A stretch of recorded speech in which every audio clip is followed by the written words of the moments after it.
The gospel reading today is our Lord tells us that no one lights a lamp and conceals it with a vessel, but rather puts on the lampstand where it gives light to everyone who comes in. You are that light. The Lord doesn't want that light hidden, but he wants it shining. He's the one who started it. He's the one who said, I've come into the world to start a fire. And he said, how I wish it was burning. That's a fire of his charity in our hearts that he is looking for. That's what he came to do. And so many of us spend so much time trying to keep that down. We want the Lord, but we kind of don't because we want to fit in. We want to be like everyone else who doesn't want the Lord. It's like, which is it? We can't be living this divided life. We're hypocrites when we do that sort of thing. If we're going to live according to the way the Lord wants, we have a little bit of an insight into that in the first reading today. We hear about the justice that we have to be doing toward others. In other words, somebody has a claim and it's in our power to provide it right now. That's what we need to do. Don't tell somebody come back tomorrow if we can actually handle it today. But even more important, envy not the lawless man, and choose none of his ways. Again, if we're looking at it and saying we want to fit in with all these other people, isn't that exactly what we're doing, is envying these people and choosing their ways? It's not the way we need to be. We have to be about choosing the Lord, because it says, to the Lord the perverse one is an abomination, but with the upright is his friendship. So do we want to be the friend of the Lord, or do we not? Do we want to give him lip service while our hearts are far from him, or do we really want to live the faith that we profess? That sounds like a pretty easy thing. It is not.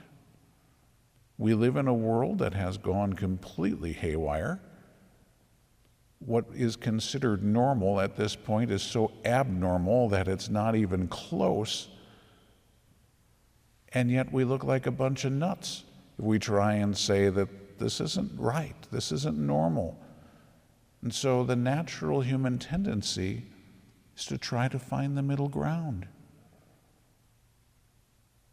The middle ground is where Jesus is, not where society has pushed it. We have to recognize what's happened in our society. It's the way the media has worked. It's also the way that the communists work. They push, and they push, and they push, until finally people say, wait a minute, that's too far. Then they back off. And then you adjust to where it has been pushed to. Then they push some more. And they push and they push and they push until you say, wait, that's too much. Then they'll back off. But see, they keep pushing it out, and then you keep adjusting to it. Then they push again until we say it's too far, and then we adjust again. Ask yourself, what do you think your great-grandparents would say if they were just plunked into our day? If they were taken from 100 years ago and just dropped into our situation, they would be horrified. And we just shrug it off. Huh. People with blue hair, that's normal. People with tattoos from head to toe, that's normal. People with pins all over their face, that's normal. Boys who think they're girls and girls who think they're boys, that's normal. No, it is not. None of this stuff is normal. But we've just become okay with it all. It's the way it is. Get used to it. Wrong. We need to live the truth. Not what society says is normal, and therefore not what the society says is truth. We need to live according to God's truth. And so right down the line, we have to look at that. because there is so much in our society that has completely gone astray. And so some of those areas, yeah, they're pretty obvious. See somebody walking down the street with purple hair, you kind of go, oh boy. But how about all the other things? We didn't start with purple hair.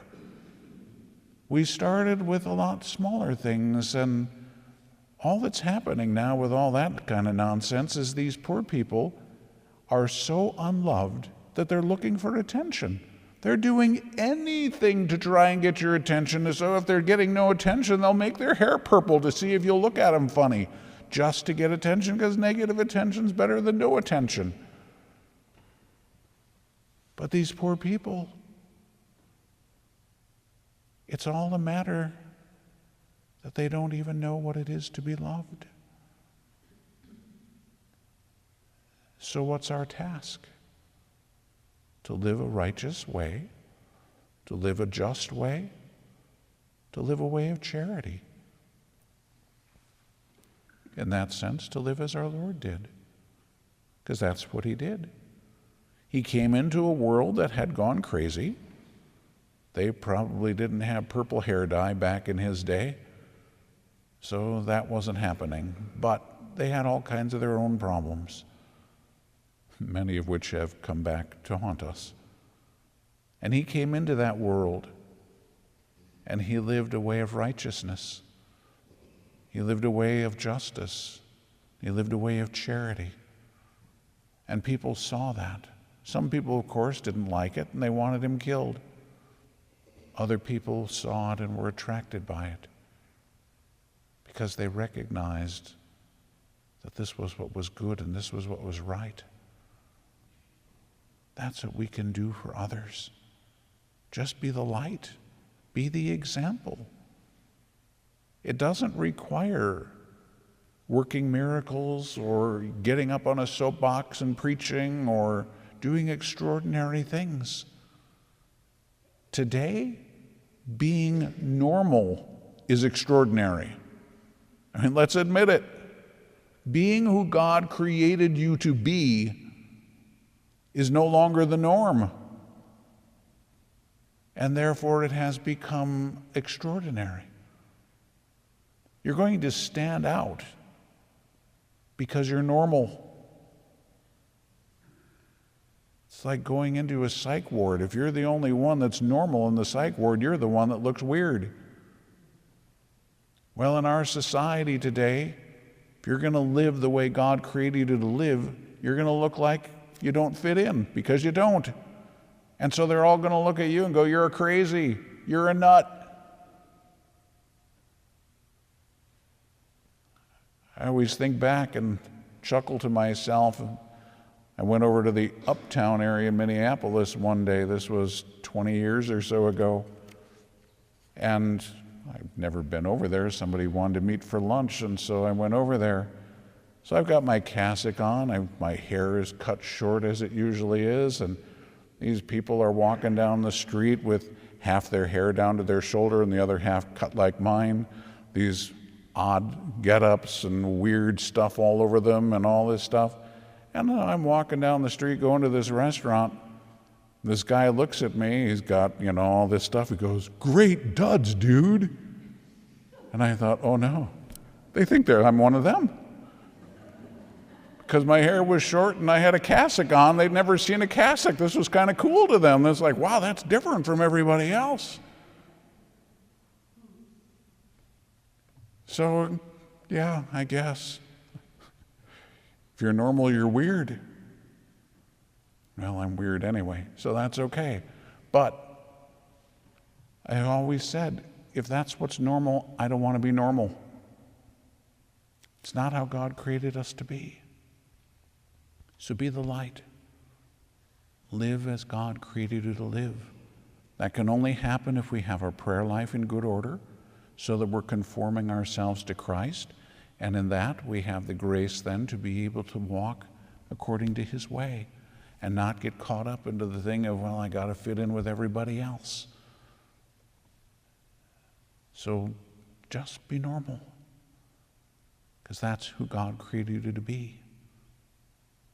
That shouldn't be too difficult. But we know our weakness all too well. We want to fit in. Jesus said, be hot or cold. Because if you're lukewarm, I'm going to spew you out of my mouth. He lit a fire in your heart, and he wants it to be burning. He wants you to be on fire with him. He doesn't want you being lukewarm and giving him lip service when you come to church, but then not living it when you're out there because you need to fit in. No, he wants you on fire. And he wants that fire burning brightly so that it gives light to everyone who sees it. So if you live a normal life these days, you're going to stand out. You're going to be extraordinary in that way, just by being ordinary. By being normal, you've become abnormal. So the light will shine, and people will see it, because they can't miss it. So like I said, you don't have to do extraordinary things. Just be who God created you to be, and allow the light to shine so that other people will be able to recognize it. And in seeing that and treating them with kindness, just being kind to them, that can make such a huge difference in their lives, because someone actually treated them with respect. Maybe not treating themselves with respect, but we certainly can. That's the kind of light that people need to see. That's the kind of thing that we're called to. And that's what the Lord is asking of us, to be the light shining in the darkness.